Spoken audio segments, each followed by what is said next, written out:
Your speech is going to be about economic inequality from a statistical physics point of view.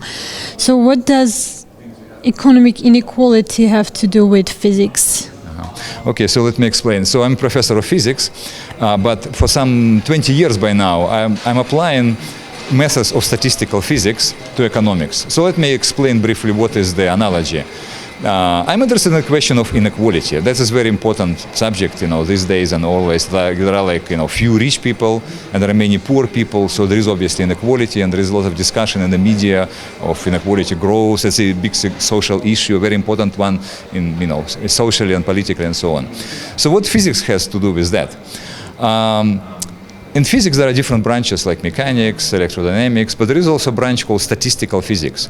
So that branch of physics, it studies properties of big systems. I mean, system that big ensembles, the systems that consist of many objects. Like, for example, take air in this room. So there are many molecules. There are oxygen molecules, nitrogen molecules, and they just move around. There is a huge number of molecules within some small volume of air. And for example, let's say, we look at oxygen molecules. Okay, they are exactly the same. Every oxygen molecule is exactly the same. They have no skills, education, whatever. But suppose we measure simultaneously their energies, say, at this given moment. Because molecules are the same, you might perhaps think that they should have the same energy, right? There is no reason for them to have different energies. But actually, that is actually not the case. That is not true. In fact, the energies of these oxygen molecules are highly different. So a few oxygen molecules have very high energies, so if you like, they're energy rich. And many oxygen molecules have low energies, they're like energy poor. And there is in physics, since 19th century, we'll know a well-defined mathematical description. There's a simple mathematical function that quantitatively describes the distribution of energies among molecules. But my point is the following, that if you think of energy, you might say that there is energy inequality among identical oxygen molecules, some rich, some poor. And then basically what I developed, I published my first paper on the subject in the year 2000. I developed some mathematical analogy between distribution of energy in physics and distribution of money in economics. So let me give the basis for this analogy. These oxygen molecules, they move in the gas and they collide. They have collisions, like billiard balls. You take, billiard balls, and when they collide, they transfer some energy. So energy transferred from one, say, billiard ball to another, or from one molecule to another. So there is energy redistribution in collisions between atoms, between molecules.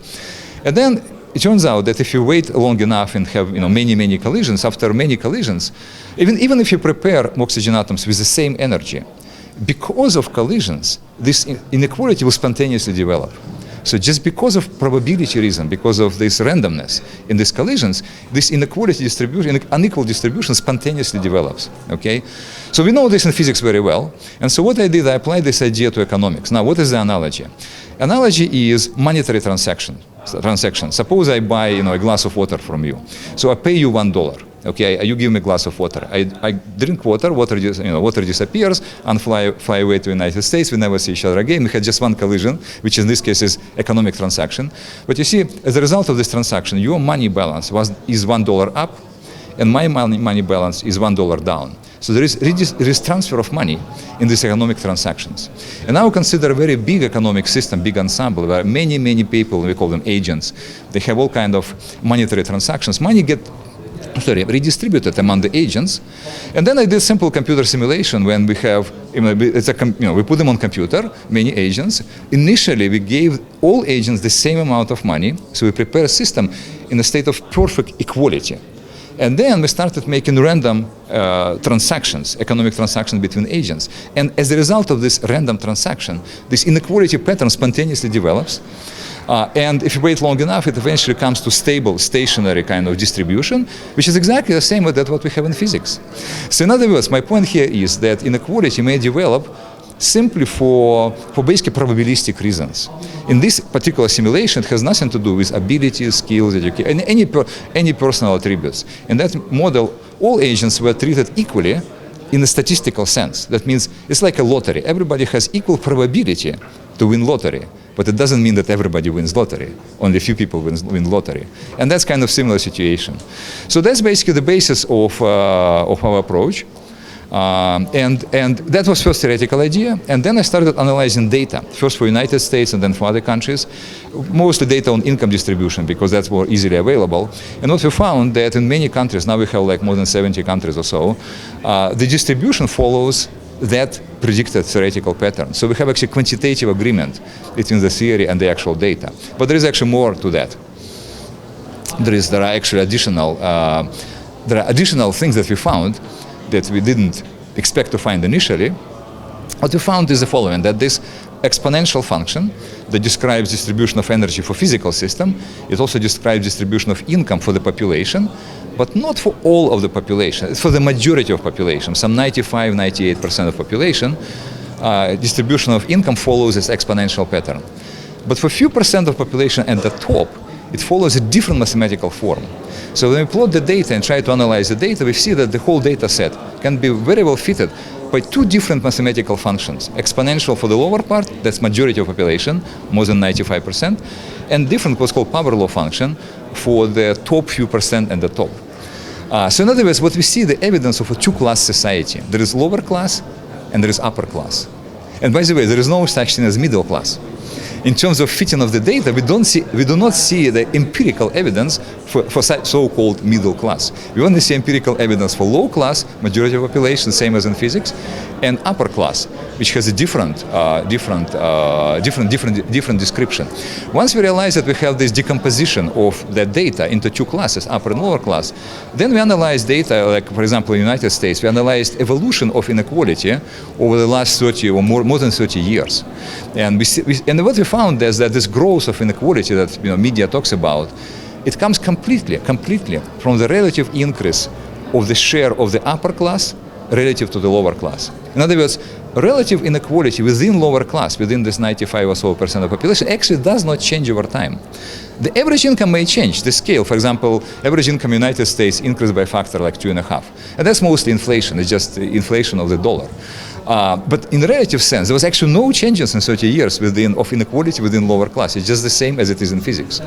But what did change is the share of upper class relative to lower class, that kind of breakdown of distribution. That changed a lot, and we found some interesting cycles. For example, usually the share of upper class increases a lot during economic bubbles. For example, in the United States, we had like a stock market bubble in the late 90s, and share of the upper class increased a lot. But then that was a bubble which crashed. We had a crash of stock market in early 2000, and then share of upper class decreased. Then we had real estate bubble, subprime mortgages. Again, the share of upper class increased a lot. And then there was, it crashed and it decreased. So in other words, we see the cyclic development with economic booms and busts, but manifested now in terms of inequality between lower and upper classes. So bottom line, I think it's kind of important, useful kind of quantitative understanding of the situation with inequality. Many people talk about this, politicians, ordinary people, activists, they talk in general terms and kind of in qualitative terms, how bad it is. But we have actually quantitative description of it, and we see that, for example, lower class inequality is extremely stable and pretty much doesn't change. But the real issue is the breakdown between upper and lower classes, and that changes a lot, and that depends on economic cycles, on problem political system, and so on.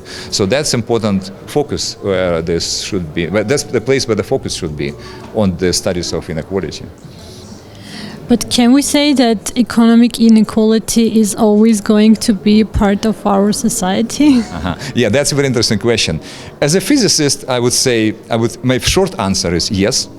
In fact, it has been, if you look at the history, like thousands of years of history, there have always been, rich and poor. If you look like folk tales of any countries, any nations, they always have poor and rich, and those ricchi and poveri in Italian.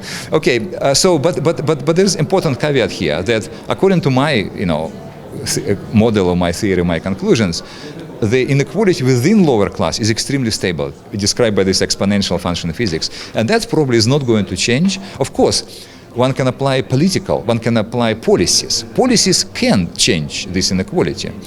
But the problem is that implementation of these policies comes at a high cost. I mean, it takes a lot of effort to implement these policies. In other words, you need to put a lot of effort to change the distribution by, roughly speaking, a little bit. So there is a question of effectiveness of these policies. I mean, they certainly do change distribution. I mean, we see the evidence in different countries. There are differences, some differences between different countries, depending on policies. But they're not very big differences, and they require a lot of political effort. That's within lower class, on one hand. But on the other hand, that physical theory that I described, in the simplest version, it does not describe formation of the upper class. So upper class requires further development of the theory. And so I think that is where the policy attention should be. In other words, put it this way, formation of super rich. According to physics, there will be rich and poor. But super rich, that is not what is contained in simple physical model, and that is what probably depends on political situation, on kind of regulations and this kind of thing.